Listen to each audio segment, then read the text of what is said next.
when I gave birth to Frankie and like, you know, she took her first breath, I feel like I kind of did too. Yeah, like I was like holding my breath this whole time. Because I never believed that she was ever really going to make it here. And so when the nurse told me like, it's time, I just started crying. And I remember the nurse was kind of like, is she okay? Like, this doesn't happen. And Adele, my husband, was like, she's scared. She's just, of course. And so it was just like a really like getting to that point and like having her be born. It was just kind of like, you could finally like take a deep breath, which you think is so beautiful. Yeah.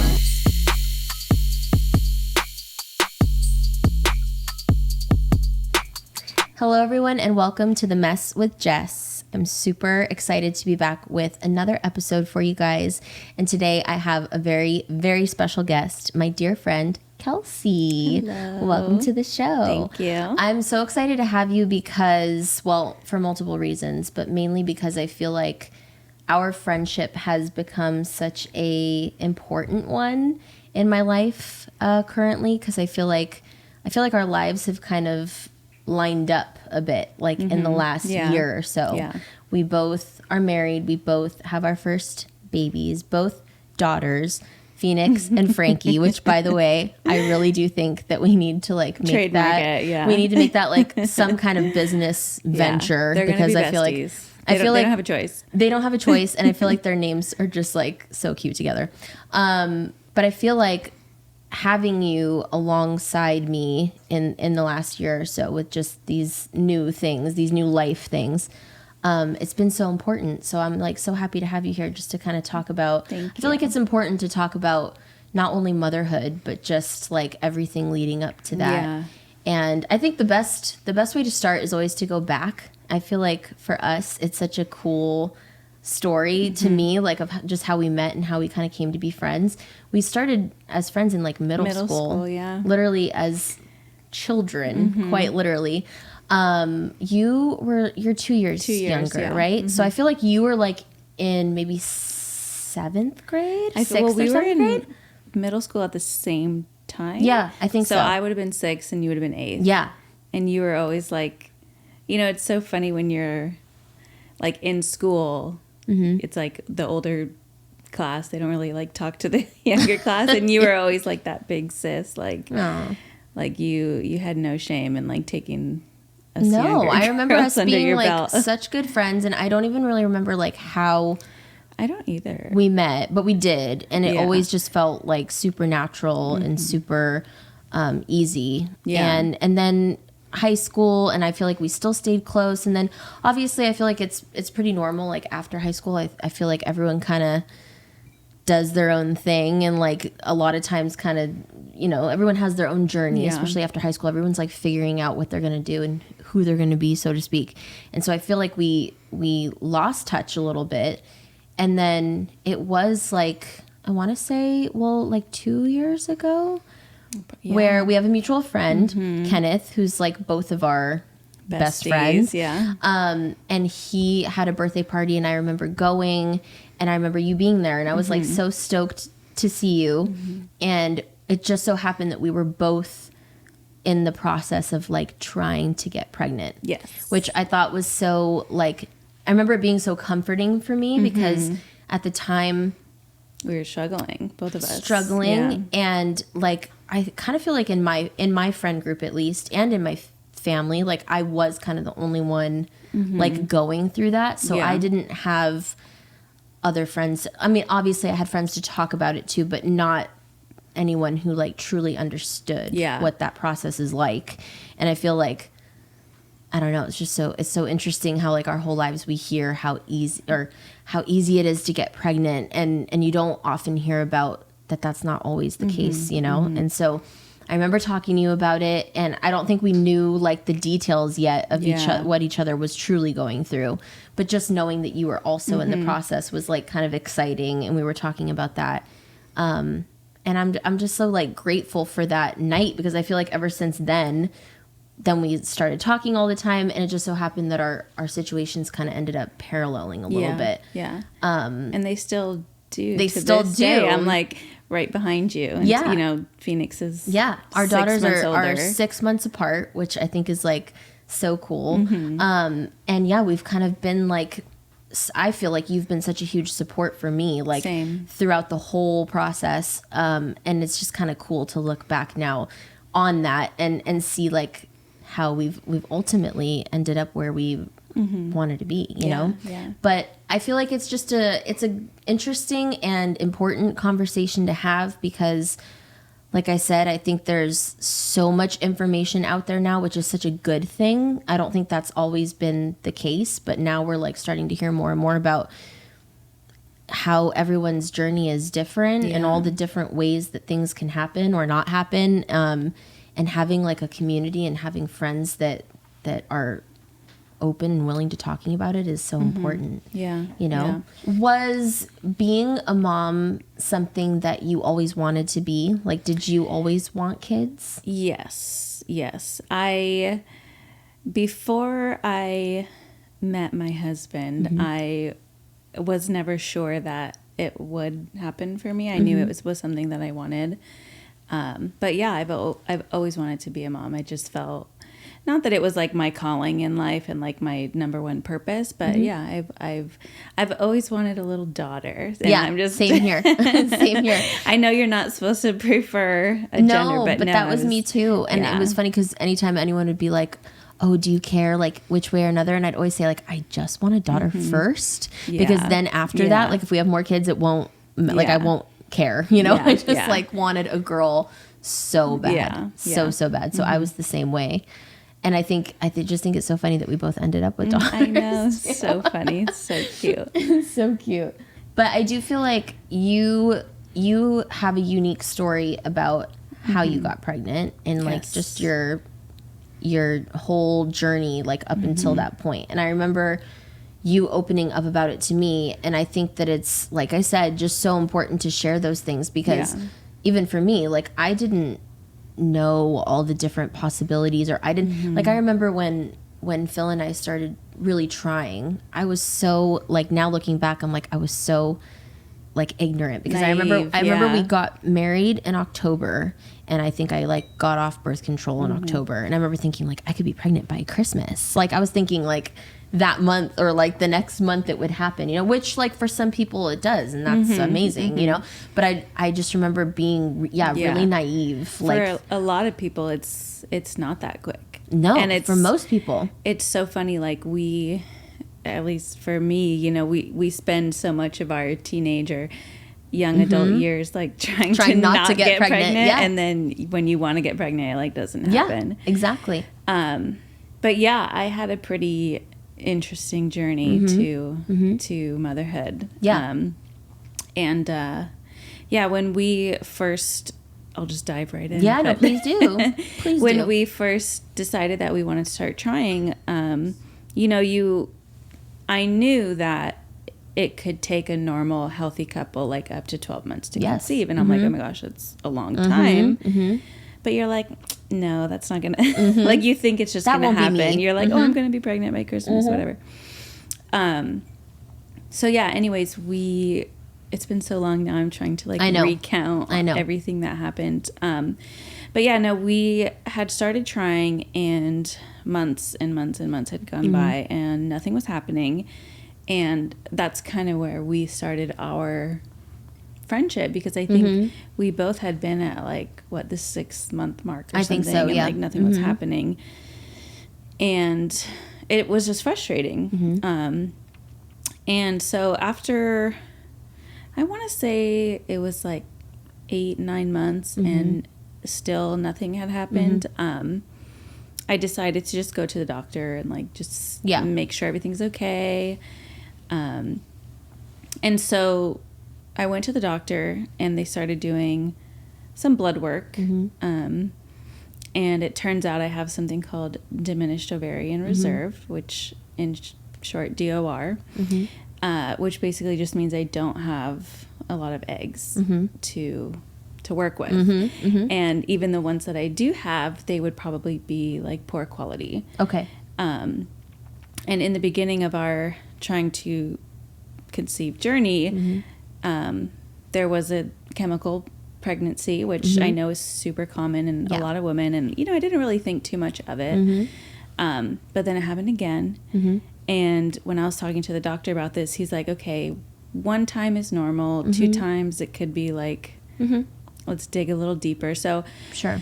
I was doing a lot of testing, a lot of like every menstrual cycle I was at the doctor, and they were having to like measure my lining and mm-hmm. my eggs and like mm-hmm. all this stuff. I had so many like invasive procedures done. I got something done called an HSG, mm-hmm. which is basically they like put a balloon in your cervix I've heard like that. Mm-hmm. shoot dye through you to see if your fallopian tubes are open. Mine were a little blocked too. So I had the DOR and I had the minor blockage in my tubes, and then I also had something called factor V Leiden, which is a blood clotting disorder. So I'm more prone to get blood clots, which is really dangerous in a pregnancy. Mm-hmm. Mm-hmm. And so with talking to all this with my doctor, he told me like if I were you, I would have started IVF yesterday. Mm. And I was like, oh my God, this is like it's just not what you want to hear. The heart, because you know, IVF was never really like a feasible option for us mm-hmm. because it's so expensive. Yep. It's not covered on insurance in mm-hmm. California. Mm-hmm. I just knew that it wasn't something that we were going to be able to do. Not guaranteed either. Exactly. Like, you're spending all these people who mm-hmm. spend so much money and end up having to do like multiple rounds because it's not guaranteed. And it's like if we were going to do it, it would have to work that one time. Right. And like there's really no guarantee in that. Right. Mm-hmm. So when the doctor had told me that, it was kind of like a knife to the heart, because I was like, oh my gosh, okay. Now I don't know how long it had been at this point, like what, 10 months or something? Mm-hmm. Mm-hmm. And not only am I got nothing to work with here. There's really no eggs. Or at least that's how you feel. Right, yeah. And mm-hmm. I was just like, oh my gosh, I'm kind of came face to face with the possibility of, okay, maybe you won't ever have kids. Mm-hmm. And that was kind of something that I just had to like really consider. Mm-hmm. And I think out of, you know, the whole trying to get pregnant journey, like that was probably the hardest mm-hmm. part, was that trauma of just thinking like, oh my gosh, I might never make my husband a dad. I'll never get to be a mom. Like all these dreams in this life that you envisioned for yourself, like it might not ever happen. And that was probably the hardest part of mm-hmm. the whole thing. Mm-hmm. And so we kind of went through, the doctor had put me on like medications to try to stimulate my egg growth. So every menstrual cycle I would start this like prescription pills, and then I would be doing like injections in mm-hmm. my stomach to mm-hmm. try to like stimulate the growth of the mm-hmm. eggs. Mm-hmm. And again, I was going to the doctor every, you know, day 1 of my period. Yeah. I had to go to the doctor, and they were like sticking things in you and looking all, and it was just, it was a horrible experience. It was uncomfortable. Mm-hmm. It was sad. Mm-hmm. It was, you know, just, it wasn't fun. Yeah, of course. And it's not how you envision it when you're like dreaming and planning and hoping for all these things. Yeah. And we decided, instead of going right to IVF, we were going to try IUI, mm-hmm. which is intrauterine insemination, mm-hmm. I think is what mm-hmm. they call it, where mm-hmm. the doctor will take the sperm and put it in my body. Yes. So it was very like not the natural way to. Yes. Mm-hmm. So yeah, we did that, and it's, you know, it's super awkward. Like it's not like, you know, you're thinking, I remember laying there and I'm like, oh my gosh, this doctor is about to get me pregnant. Like, you know, it was just so awkward. It becomes such a mechanical thing too. Yeah. And like, obviously, ideally, it's nicer to think about it not being such a mechanical thing. Yeah. So it was just really weird. But it's great that we have those like options, of course, now. Yeah. So yeah, we did the IUI, and that was actually one of the chemical pregnancies. Yes. And after that didn't work out. I was still taking the medications and all the supplements and everything. You know, the doctor had a mm-hmm. whole plan for me. Mm-hmm. And he goes, you know, let's do some like chromosome work. I'm going to take your blood, your husband's blood, and let's see if you guys have any like chromosomal abnormalities that's like causing the like pregnancies not to stick sort mm-hmm. of thing, and like what's going on. And he goes, I don't feel comfortable doing any more like fertility treatments while we wait. Okay. Because even if you do get pregnant again, if there is like some chromosomal thing going on, it's probably going to end in miscarriage, like sort of thing. So he's like, let's just chill for a little bit. And I was like, okay, whatever. And it had been a year at this point. And I think it was around, it was Christmas time. And we were just kind of like, it's the holidays. We're drinking. We're having fun. We're not thinking about anything thinking too much about crazy. it. But at the same time, it's like, how do you not think about it? Like, people are always like, just relax. And it's so hard I'm just to do. Like, the minute someone tells you to relax is you're like the most unrelaxed that you'll become. They're like, just have some drinks, go on vacation, just relax, and you'll get pregnant. And I'm like, okay. Sounds great. I'll get right on it. Yeah. No, but ironically enough, that's when we actually did get pregnant with Frankie. Isn't that so funny? Yeah. But it is true so often of the time, like that once you start kind of like, I don't know, letting go. I always say like let go and let God, like in a way, like leave it up to the powers that be. It really does tend to happen that way a lot of the time. Of the time. And it's not that we had stopped trying. It was just we stopped our like fertility treatments at the time. And while we weren't doing the fertility treatments, I was still on the supplements and the medications. So there was some assistance. Of course. It wasn't like... And you guys took the steps, like, even if that was a time where you weren't maybe thinking about it as actively or, like, doing some of the things, you had still done a lot of the work to, like, get to a point where you had some help with it. And I think that's really important and really good of you guys that you were proactive and, like... did what you did when you did, Yeah. And, so it was like the beginning of January was when I took the pregnancy test and, found out I was pregnant. But that was just like the start of a whole new set. horrible 10 months, 9 months, whatever. A whole new set of worries and stuff. You really enjoyed being pregnant and I did. Yeah. I feel like when I look back on it, like I did have a pretty quote unquote easy, pretty like textbook pregnancy. I felt really good. I didn't have many like complications during which I'm obviously so grateful for. But I think that's another thing you and I connect on is I think we both have anxiety. We're both OCD queens. And so during that time, like I could really like relate to your concerns and your worries because I had a lot of the same ones myself. And obviously it's helpful to like have someone to kind of bounce those like thoughts off of that thinks about it the same way you do, you know, because there's so many people that I could tell certain things to, and even though they're being helpful and they're being kind, like they don't see it the way I see it, you know. So it's always nice to have someone that does. And I do remember that about when you were pregnant, and also when I know I was telling you all of my concerns also while I was pregnant. And it's so important to like have, I mean, they always say like it takes a village, but like sometimes it just takes one friend too, or like just one person that like gets it, you know. No, I had to text you so many times to I like was so talk me did, off the ledge, you know. So I was like, you did. and I still do. Even like anytime any little thing happens with Frankie, I'm like, Jess, Same Frankie here, though. fell down. Same here. And I'm so happy that we have each other for that. I think that's so important.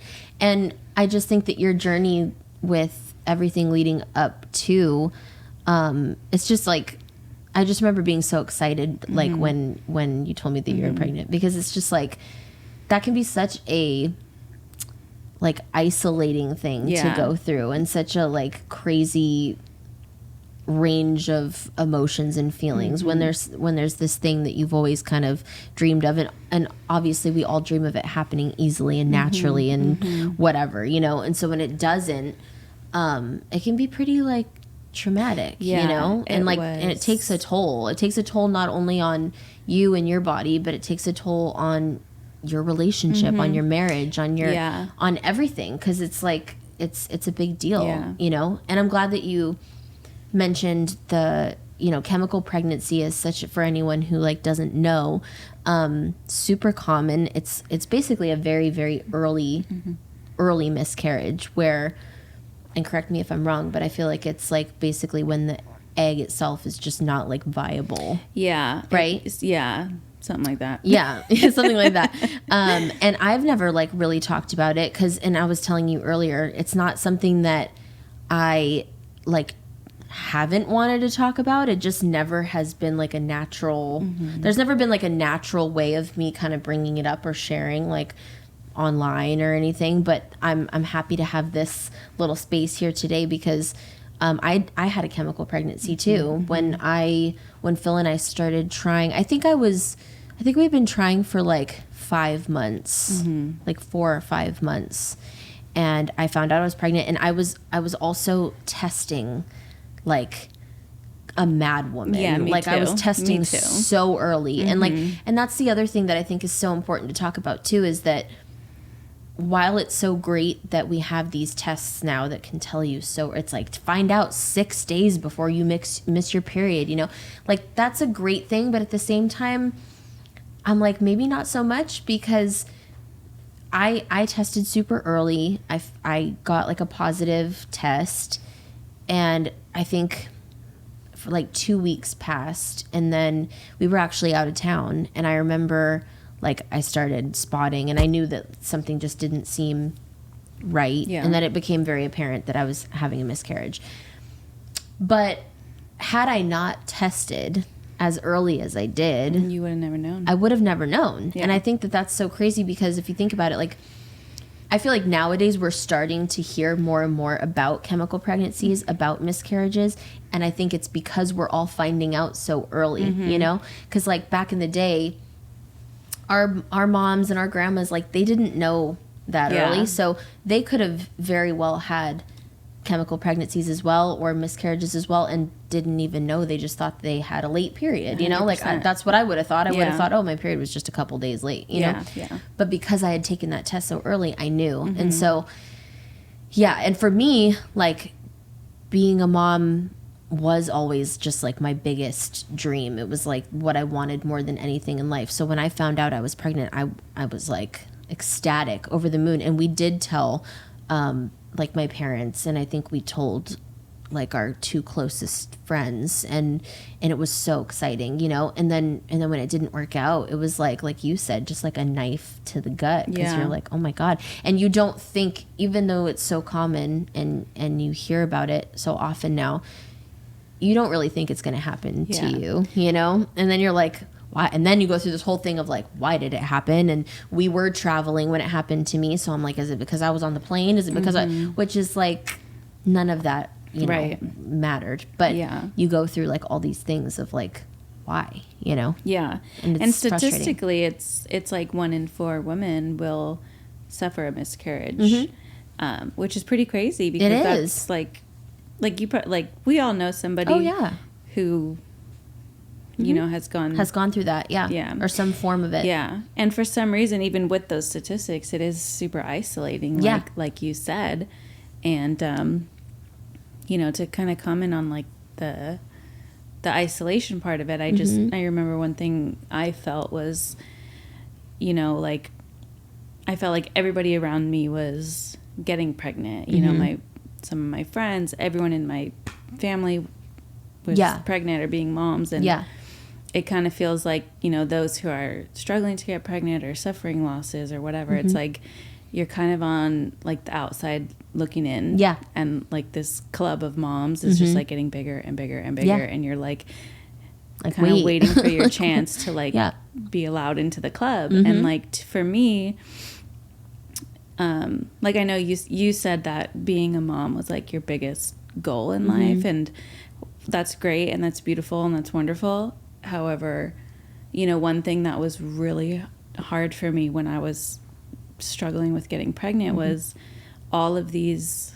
like social media posts that I would see of people saying like, you'll never experience a true love, you'll never find, you know, purpose in your life until you become a mom, sort of thing. And I was like, that was, I think, a really damaging message to women, because, you know, there are women who choose not to have kids, or there's women who just can't have kids. I mean, we hear a lot of these stories of infertility, and most of them have a happy ending and they end up with a baby, but there's so many women who don't get that, you know, quote unquote happy ending. And I think it's really important to like acknowledge those women as well. And like, you know, just because you don't have a baby doesn't mean you won't feel true love in your life. It doesn't mean that you won't ever find your purpose, sort of thing. And so that was just always something that really stood out to me when I was trying to get pregnant. Was just these like constant messages of like,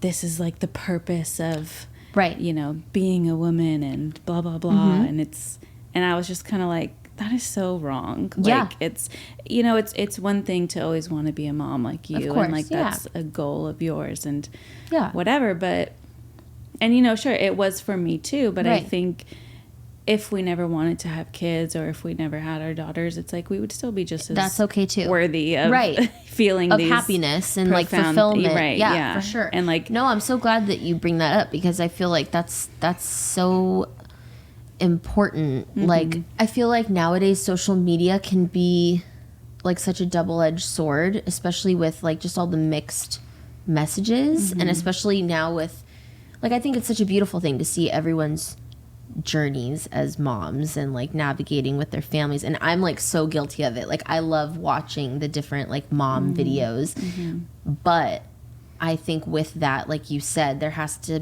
be some sensitivity for people that are going through IVF or are going through like just the journey of trying to get pregnant and are finding out that maybe it's not going to happen for them.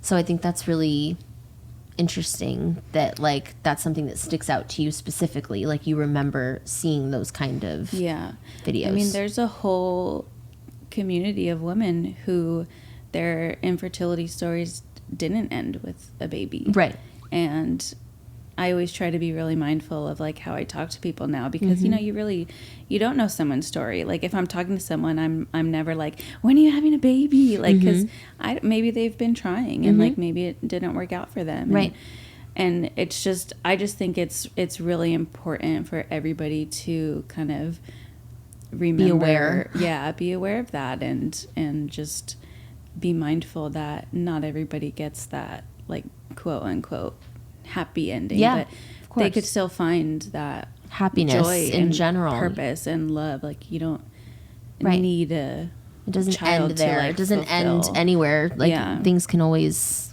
and even it's like turn out differently. You have a baby and it still is like for me, I'm pretty confident in the decision that I only want the one, partly because the whole thing was just too much. I don't want to go through it again, and you know, with I get that. A slew of other reasons, but we're going to stop at Frankie. But now I see everything on social media like the best gift you could give your child is a sibling, and I'm like, when does it end? Like leave me alone. Like I know there's always just pressure for that more, and it's like nothing, you know, we do as women is like good enough. Like it's that. So I think it's so important though, and I admire you for it already, that above all that pressure, I think the most important thing you can do is know what's right for you and know what's right for your family.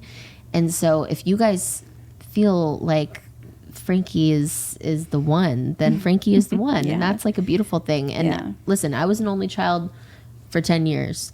I loved it. I love my brother, but I was a very happy child, you know, and I feel like, yes, it is a gift everything is a gift, you know. It's also a gift for Frankie to have you and your husband, like, and you guys be a threesome, and you guys, like, that's a gift also, you know? Yeah. So I think the most important thing is for you to follow through on what's right for you, you know? 100%. And just like, you know, the whole pregnancy, like, you know, for me, it was so like miserable. It was like watching what was like what was the most, like, would you say, what was the hardest part of your pregnancy, or what do you recall being the most like traumatic part? I mean, looking back, I also had a pretty textbook pregnancy. I was considered high risk because I had like the blood clot thing, so I was on like injections and medications the whole pregnancy to try to just like support the pregnancy. And I was kind of telling myself before I got pregnant that I can't I can't get pregnant, or my body can't sustain a pregnancy sort of thing. So when I finally got pregnant, I was like, this isn't supposed to happen. So I felt like it was doomed. And every moment I was just like, something bad is going to happen if I didn't feel the movements, if I didn't, I mean, I was going to those 3D ultrasound places like every week. I would have gone more. Like we found out about it like kind of late, like in the game, but I was like, oh my God, had I known about this early on, it would have been I was dangerous. On like we would have been there all the time. And so I just felt like my entire pregnancy I was holding my breath and just like kind of waiting for that other shoe to drop. And I remember when I was in the hospital and it was time to give birth, I remember the nurse had like checked how far along I was, and she was saying, oh, it's going to be a few more hours until she gets here. And I just started crying because I was just like, this is it. Like, we kind of made it to that like finish line sort of thing. And it's like when I gave birth to Frankie and like, she took her first breath, I feel like I kind of did too. Yeah, like I was like holding my breath this whole time. Because I never believed that she was ever really going to make it here. And so when the nurse told me like, it's time, I just started crying. And I remember the nurse was kind of like, is she okay? Like, this doesn't happen. And Adele, my husband, was like, she's scared. She's just, of course. And so it was just like a really like, getting to that point and like having her be born, it was just kind of like you could finally like take a deep breath, which I think is so beautiful. Like, it's like scary and anxiety ridden like the whole way leading up, but that's so beautiful that I don't know, like I just think it's like I always say, my life began when Phoenix's did, and I feel like it's the same thing. It's like you took your first breath when she did. It's like, I think that's so beautiful. But so it was a really long pregnancy. I felt I was just so sick with worry every single day. It was like just watching paint dry, like just waiting for her to be born. And then, she's born, and again, it's a whole other slew of course, and a whole new like chapter of worries kind of starts. Like postpartum was, are we allowed to cuss? Yes. It was a bitch. Fuck like, yes, you can. Postpartum is wild. It was like, let me just say that I just think that there's like, you hear about it always. I heard about it my whole life. Like, postpartum is a thing. It's a real thing. Like and it's one thing to know about it and kind of anticipate it and be like, okay, it's going to be hard. And like, I remember talking to Phil and like, like trying to prepare, especially because I am someone like you who already has anxiety. I already have OCD. Even you saying like that there was this like doom that you felt, that is OCD. Like OCD, I went to therapy a couple years ago, and the main topic of my sessions was my OCD. I really was seeking like counsel on it because I've had it my whole life. It's definitely gotten worse as I've gotten older. I feel like I've learned like some tools now that have helped me, but I was really trying to like gain a better understanding of it. And this therapist that I had explained it in such a like good way. She was like, OCD is a bully. OCD is a bully that is literally like telling you that things are going to happen that aren't. And like and she like taught me all these ways of like, think of it as something that's outside of you. Like, it's not you. Next time you have a worry, like talk to it. Like it's not you. It's this other it's this bully that's literally bullying you. And I feel like add pregnancy on top of it, add all these different hormones going crazy, like it can be really overwhelming. And so with postpartum, like I always anticipated it being hard, even more so because I knew my personality type, and I was like, I'm sure I'm gonna be someone who's gonna feel everything very intensely because I already do, and sure enough, that shit was crazy. And like, I don't think my goal isn't to like scare anyone, but like it really does.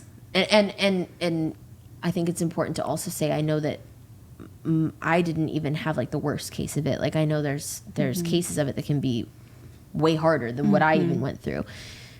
But it was really hard, and it was like a really dark feeling. Dark. Like it was, dark. And I just remember, I honestly will say that I feel like the worst of it for me were the 3 weeks after. 100%. Because I remember hitting like that that end of the 3rd week and like starting to feel a little better and starting to feel like I had like a little bit of a grasp on things better. But those 3 weeks were like brutal. Also, I had Phoenix in March, and I just remember it was like raining like crazy, which is like so silly because like I love rain, but it was like the most rainy, like just dark, depressing like couple weeks. Yeah. And it's hard to like explain to someone who's never felt it, but talk about isolating. Like it feels really isolating. There's that feeling of absolute dread when the sun starts to go down. Yes. It's like the darkest feeling. I remember they call it sundowning. Yeah. I remember every time around like 4 or 5 o'clock when I would just start bawling my eyes out. It's like the witching hour. It was horrific. It was such a like same here. Indescribable feeling of like doom and dread every single day. And for those first 3 weeks. And okay, so my funny story about you is... Yeah, I want to know. I'm so curious. So you know, Phoenix and Frank are 6 months apart. So you had Phoenix, and it was like when you first got home, and I had texted you to check in, and you sent me like this voice. Oh God, I remember. It was like memo. I sounded like probably like a mental patient. And me, like I had never experienced postpartum yet, and so I'm listening to you in your voice note, and you're talking to me just like regular things that are going on, and then you start crying about your cat. I did. And you're like talking to me about your cat, and you're like, what did we do? Like our cat is being neglected and we're not paying attention to Noodle, right? Yeah. I did feel that way. I felt super weird. And I'm like listening to you, and I'm like, okay, you're like, oh fuck, this is not going to be good.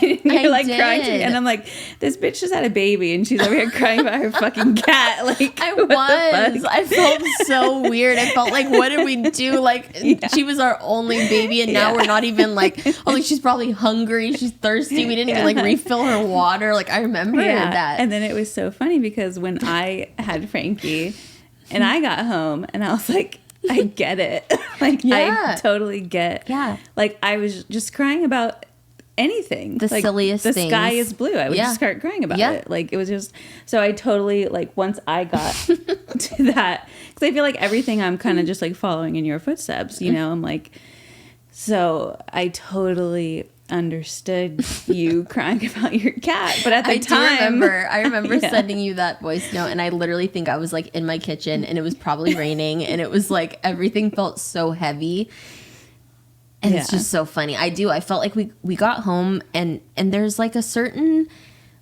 like grieving process that I feel like you go through, and you're right, it's so weird. It's like you just had this baby, that's all you've ever wanted, it's this beautiful blessing, so like you should be happy, right? Like I hear that even with people who like don't understand. I've heard people who don't understand postpartum, and they're like, how could you feel sad? Like you just had, it's a chemical like thing that is so not in your control. And I just remember I feel like you grieve. You have to like go through this process of grieving like your old life. Like that's how I felt. Yeah. Like I remember getting home and just feeling like, oh my God, like we're not, like we can't just get up and go do something like we did before. Like, oh my God, it's not ever going to just be us. Like I remember feeling this insane feeling of like, it's never just going to be us two, like ever again. Like it's always going to be the three of us, which now it's like great. I'm like, thank God. Like I can't imagine it just being us anymore, you know? And I'm so happy that it's not just us and that we have this beautiful little baby. But when it's like you have to almost, I remember just feeling very like sad when we got home, and I felt like I had to like grieve that life that we had before. And Noodle, our cat, was very much a part of it. Like it used to be just her with us, you know, and like we would be sitting and now you add this whole new life, this whole new baby into the equation. It's like such an adjustment. Yeah. And on top of that, we probably haven't slept in like a week. No. Like, and that does things to you. It does great. People underestimate like what sleep, like lack of sleep will do to you. It will put you on your ass. Like it's not good. Yeah. And that's something that I feel like I don't know if you and your husband did this, but Phil and I were so like nervous those first, like, especially those first couple weeks. We were doing everything together. So it's like if Phoenix got up and was crying, like we'd both get up and we'd both change the diaper and we'd both, like, you make the bottle, I'll give it. We're doing everything together because obviously we're learning, and we didn't feel comfortable doing it alone. But that came with, like, we're both not sleeping. Like, we're both, like, feeling kind of crazy, you know? I mean, you're literally, you go into the hospital as one person and you come home someone totally different. Like, you did a full 360 and you're just, like, thrown on your ass into your house. Like, it's here you go. Crazy. Even how confident they are, just being like, okay, like, I thought that was crazy. Like, leaving the hospital. I remember leaving the hospital and being like, why am I being, like, trusted like, to, like, go home and do this right now? Like, I don't know what the fuck I'm doing. But it's very much like, okay, like, you had a baby. Like, good luck. There you go. You know? Yeah. Yeah, and it's crazy. So when you're in the depths of those first couple weeks of postpartum, I remember feeling like I was never going to come out of this feeling. Yeah. It's so... You don't see the light at the end of the tunnel. You had told me...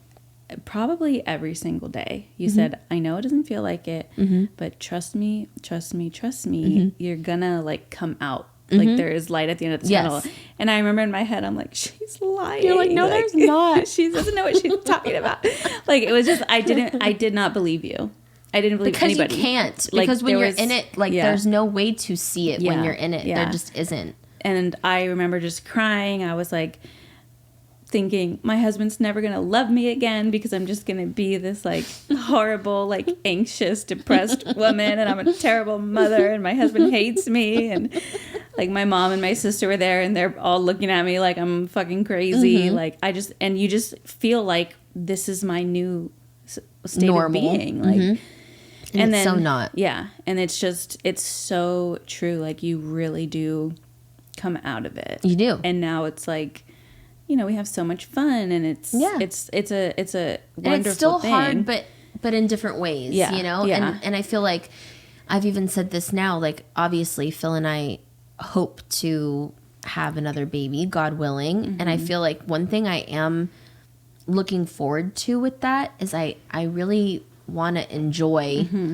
the, like, newborn phase, like, you know? Because I'm like, if and when we do, I just feel like I hope that I won't be as like uptight, because it's almost like you have to see that there's a light at the end of the tunnel to really, like, understand it. And when you're in it, there's no way to see it. It was also such a mind fuck being, like, going through everything that we went through trying to get pregnant. Now that she was here, like you said, it's like, why aren't I happy? Like, this is everything I wanted. Yeah. And you just feel like a terrible mom, a terrible person. And it's just there are really no words to describe like how, but and there's so much, like, expectation placed too. Like, I don't know, even just with us talking about it, it's like we go through so much, some of us more than others, to even get to the point where we even are pregnant. And then we are pregnant, and then our bodies go through a complete change, and our brains do too.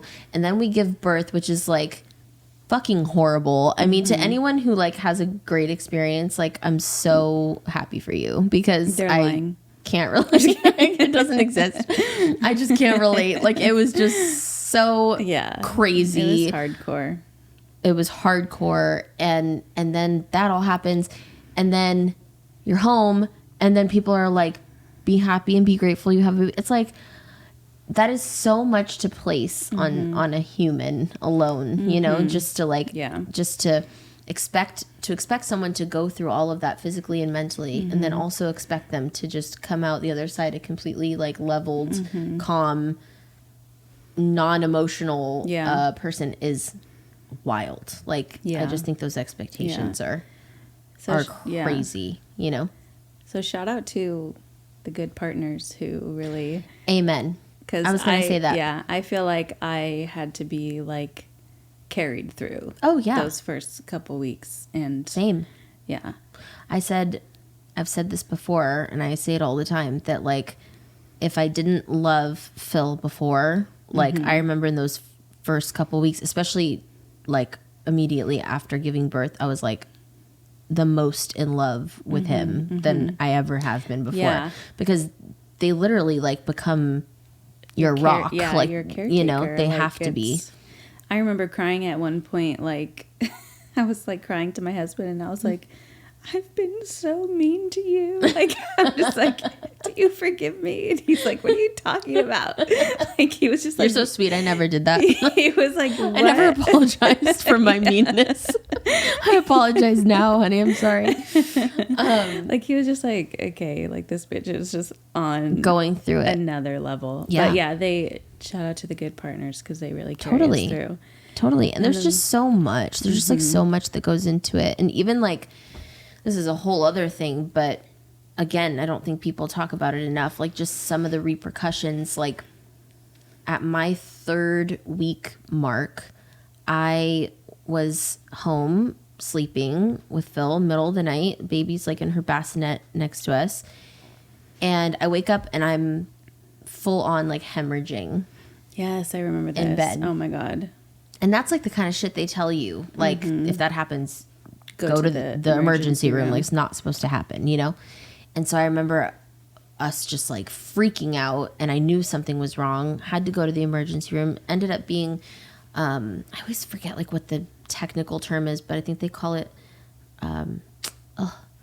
remnants of conception or something like that. But it's basically like, my understanding was your placenta comes out, which mine did, but then something about the way that heals can sometimes not be like healed correctly, and then it's essentially like a blood clot starts to form that like you're not like aware of, and then all of a sudden, but it's like it's basically like a placenta. It's a remnant of something left in there that like needs to be expelled, and that's what I had. And so I had to go to, and that was like a whole other thing where Phil was quite literally like my rock through that whole thing, and it was such a like that disgusting, was like not fun experience. He's literally like changing my like diaper. I remember looking at him and being your like, diaper and then Phoenix's diaper. Exactly. I'm like, we just went from changing her diaper, now you're changing my diaper. I'm like, you must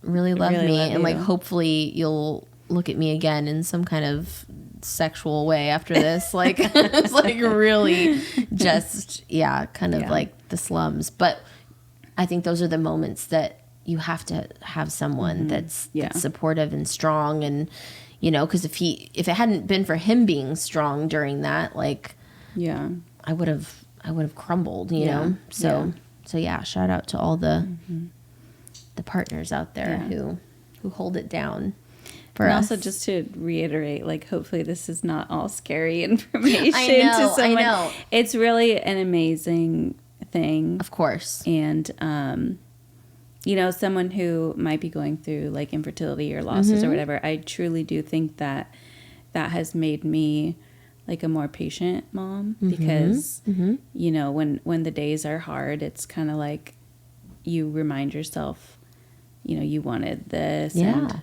all that you kind of went through to get to that point. I truly think that it has made me a more patient mom, and just really compassionate and understanding about, you know, other people's situations. So while yes, it was a dark time, there is still some, of course, you know, positivity. It's worth it in the end. And same, like even everyone, you know, we all talk about birth and how it's so hard, and it is. I mean, it is, but it is true that like you go through something like that, and I'm really proud of myself, you know, also like it's just another thing to be really proud of. And I think for you too, like you should be very proud of yourself and how you've handled everything. And it's just a testament to the things that we go through, you know, for the things that we love. The most important things that we want in life are not always easy, you know.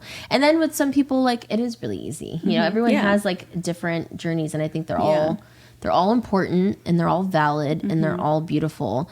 But I think it's just important to shed light on all of them, you know, all the different ways that it can kind of go down, you know. Someone might listen to this and like not relate at all, but right, someone might but they really might know someone that does, or know someone who knows someone who knows someone who does. And I just think that like the more knowledge we have about it, the better, you know? And also we were first time moms. Yeah. So it was really like a shock to both of us. Just everything. The whole process of everything. So is motherhood, would you say motherhood has been what you've expected? Or have there been things that have taken you by surprise? I mean, yes and no. It's so hard to give like a straight answer for that. Like, you know, I knew, you know, everyone always says, you know, the type of love you feel for your kid is like, you know, out of this world sort of thing. And I knew that was going to happen, but you can't really understand that feeling until you actually like feel it. Yeah. And so I don't think I was prepared to, it's like this whole person that it's like your heart outside of your body, you know, and it's this overwhelming love that you feel for them, but then it's also this overwhelming like fear that like you need to protect them and keep them safe 100% of the time, and that's not always possible, you know. So I knew it was going to be hard and overwhelming, but I don't think I was fully prepared for like the immense like severity of it. Yeah. Another thing I think is really interesting that I wanted to talk to you about, because we're kind of on somewhat opposite sides of the spectrum in this aspect, is the whole stay-at-home mom, working mom comparison that they're just like always is. I just think it's so interesting because, again, so much pressure like put on women, put on moms. I feel like we're like always pitted against each other, and it's like working moms aren't spending enough time with their kids, and then stay-at-home moms aren't contributing enough financially to their household. And it's like, instead of highlighting the beautiful aspects of those roles, it's always like pointed out how they come up short. Yeah. You know, from your standpoint, like what has it been like for you being a working mom? And do you feel like those expectations or like questions about what you're contributing to your family, are those things brought up for you? Or are you faced with like criticism or anything that makes you question how you've decided to fulfill your role? Yeah. I don't think I get as much criticism as the stay-at-home mom would. So I work a full-time job, and I think that, well, yes, both jobs are very hard. Like, you are home with the baby all day long, which is literally a job in itself. I kind of I don't get the hate on stay-at-home moms, because for me, I'm like, I get a break. You know, I get to go to the office and like be an adult and like have adult conversations without, you know, a baby hanging off of me 24/7. It's like, you don't ever get to shut that off. And even like, so I get home around like 3 o'clock, right? And I have from like 3 to bedtime with my daughter. And just in those like 4 hours, I'm like, holy shit, woo, girl. Like, it is a lot. And like the fact that, you know, stay-at-home moms, they don't ever get that break. And, you know, yeah, there might not be like a financial aspect that you're bringing to the family. You're still providing so much for the family. And so I definitely think that stay-at-home moms get a lot more hate. But then at the same time, it's like, as a working mom, I'm constantly questioned, like, well, who's watching your baby, and how do you know that she's safe, and blah blah blah. It's like, are you worried that you're gonna miss out on blah blah blah? And you know, yeah, I do. Like, it is really hard to leave my baby and go to work. Of course. Yeah. Is she safe? Is she being taken care of the way I would take care of her? Am I missing anything important? But it's so hard to compare the two, because it's like, they are so different. And it's like, you know, like I said, I get a break basically, and I get to go be a working adult, and you're kind of, I don't get the, like, I don't get why it's like a, I know, competition, I guess. It's so interesting to me because, I mean, we all come from different backgrounds and different, like, just different belief systems and everything. And I feel like for me, I have like a pretty good mix of working women in my family. Like, it's pretty equal parts working women and women who stay at home and became stay-at-home moms.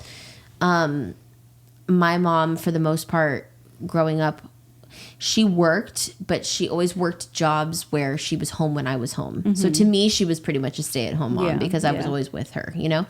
And I always saw that as I was always so grateful for that. Like, I was always so grateful to have her with me.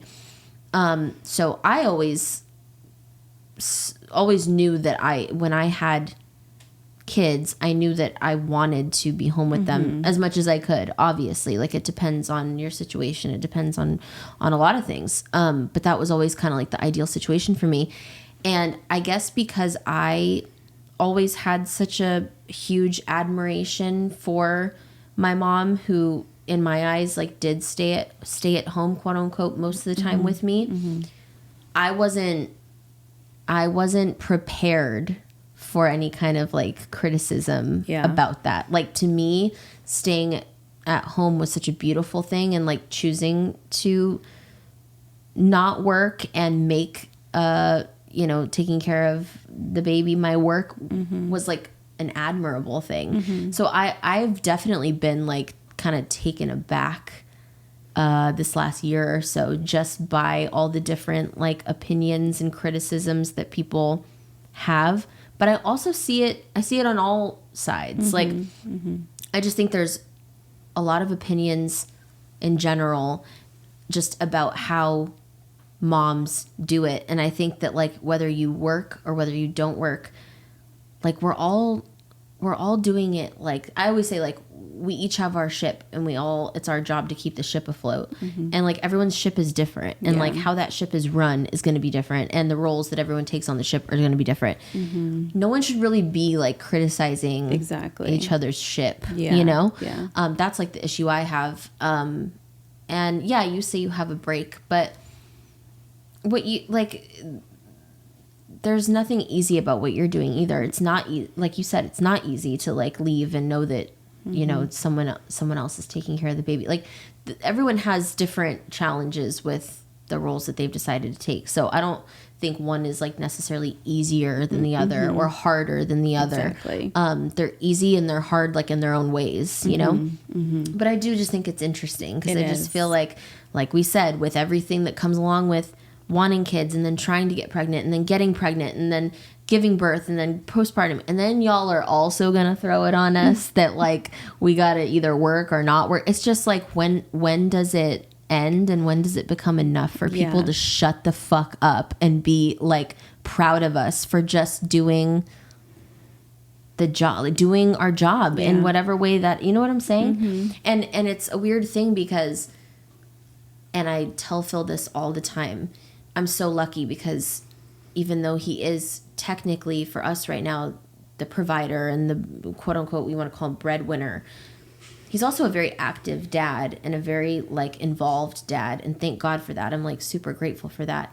But I don't ever hear anyone questioning the time that he takes. I don't think I've ever once heard someone from our family or our friends or anyone I know say, so does Phil spend time with the baby or is he just working? I've never heard anyone question his involvement with the baby, yet lots of people have questioned what I'm contributing to, you know, what I'm bringing to the table and whether what I'm doing is enough. I don't know if that's because I'm a woman or I don't know what that is, but it's something, because I just don't hear it so much on the other end. I don't hear dads being questioned a whole ton about, it's like if they're working, great, and if they're active dads, even better, you know, but I don't hear much like questioning of that. Yeah. I feel like it's pinned mostly on moms, and I don't know why that is, but it's frustrating. People just, they have this idea of like what women should be and what women should do, but like they don't, not everybody can be a stay-at-home mom. Exactly. Everybody is just doing what they need to do and what's best for their family. And I think people should just mind their business. Yeah, I agree. And just respect that we're all just doing our best. Yeah. And we're doing what we need to do for our families. And I agree. For me, that's working a full-time job. Yeah. And for you, Which is that's awesome. staying home with the baby. Yeah. And both are equally as challenging, rewarding, and important. Yeah. So I totally agree. Amen to that. I have a question for you. Okay. Just in the spirit of the show and all that it stands for. What has been your messiest moment so far as a mom? Oh, dear. Yeah. I'm about to blast myself. Do it. Do it. Well, messy or just like... I mean, motherhood is just a mess in general. In general, yeah. Literally messy. With just a moment where you were like, oh my God, like, what am I doing? Or like, what is this? So this is really going to make me look bad, but... No, it won't. This is a judgment-free zone, everybody. So one time I had to take Frankie to the doctor, and my husband wasn't available to go with me. And this was in the beginning. I had never gone anywhere with her by myself. I've never driven with her. He's always been with me driving, whatever. Yeah. So I was like internally panicking, mentally preparing myself to like leave the house with a baby. Yeah. And I get in the car, I load her up, and that's such a hassle in itself, right? Like just all the bags and putting them in the car seat and everything. And I get everything ready to go, and I forget her milk in the fridge. So I was like, okay, now I'm not going to leave her in the car, so I got to unload her and like do all the things and blah, blah. So I'm like flustered at this point. I'm shaking. I'm nervous. I'm like, I don't know how I'm going to drive. And I get out of the car, and I'm going to unbuckle her, and my car is rolling away because I forgot to put it in park. Oh my gosh. I forgot to put it in park. She didn't make it very far. She made it like this far, and I had to like jump in the car and save her. So, I don't know if I'm blasting myself with that or... No, I think that's like, I thought you were going to say like, I went like to get her milk, and then I realized like she wasn't in the car, and I was like driving to the doctor and she wasn't in the car. That's what I thought you were going to say. No, thank God. That's so funny. But yeah, I left her in park. And she goes rolling. She truly would not have made it very far because there was like a stop. Right. But it was just like a panic-stricken moment. So funny. And then all the other messy moments of, changing the diaper and getting them in the bath, and they pee on you. And which happens like almost every time with Phoenix. Yeah. She just like loves to pee, like right when I'm about to put her in the bath. Getting peed on, getting spit up on. Yeah. It's all messy. The usual. But that was probably one of my biggest mistakes early on. And I'll tell you what, I never did it again. Well, I'm always like, you learned. Bark. So funny. A messy moment for us, like 2 weeks ago, Phoenix was just like running around upstairs. We always kind of let her just like run around and play in the different rooms, whatever. And I was up there, and I think I was like on my phone, and she was just running around, and then she's sitting down, and I just like happened to look up, and I see that she has like a small dark like thing in her, and she's like getting ready to put it in her mouth. And so I freaked out. I thought it was like something dangerous, whatever. It was literally a piece of her poop. No, how did she get it? It fell out of her diaper. Stop. Because it was like a tiny little pebble that fell out, and she like went to put it in her mouth, and I like stopped her before she did. But it was like pretty disgusting. Yeah. And I'm just glad that I looked up when I did. Oh God, yeah, thank God. Kids are gross. Kids are really gross. They're really nasty. She's starting to like, every once in a while now, she'll like touch her nose, and she'll like she's like exploring that like she has like nostrils, and I'm like, no, like you're not gonna be a nose picker. Stop right now. I ask everybody, or I try to ask everybody on the podcast this question because I think it's just such a good one. If you could go back and tell your younger self one thing, what would you tell your younger self? I think when you're young, like say high school age or something, everything that happens feels like the end of the world. Mm-hmm. And everything is so magnetized and dramatic and just the end of the world when things happen. Mm-hmm. And I think I would just tell myself, you know, these things that you're so worried about and stressed over and sad over are not going to matter in 5-10 years time, even less, 1 year at most of the time.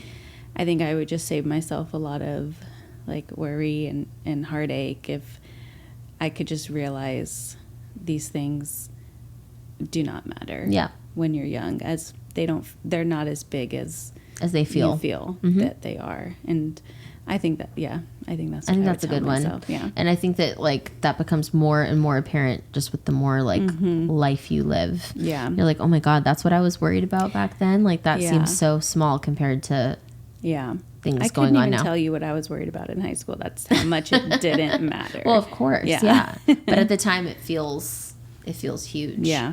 No, I think that's really good advice. Thank you. I want to say thank you for not only being a part of this, because I knew from the beginning that this was something I wanted to talk about on this show, and I think it's not only important, but it's therapeutic, and it's just nice to be able to talk about these things to someone who can relate, someone who's going through the same things. And I am just so grateful for your friendship and your like companionship in this whole chapter of life. It's made it a lot less lonely and a lot less scary, and I just hope you know how grateful I am. Same. Thank for you. And on that note, let's cheers. Cheers. Thank you. And thank you to everyone for listening, watching, keeping up with me and the mess. It means the world. Bye, guys.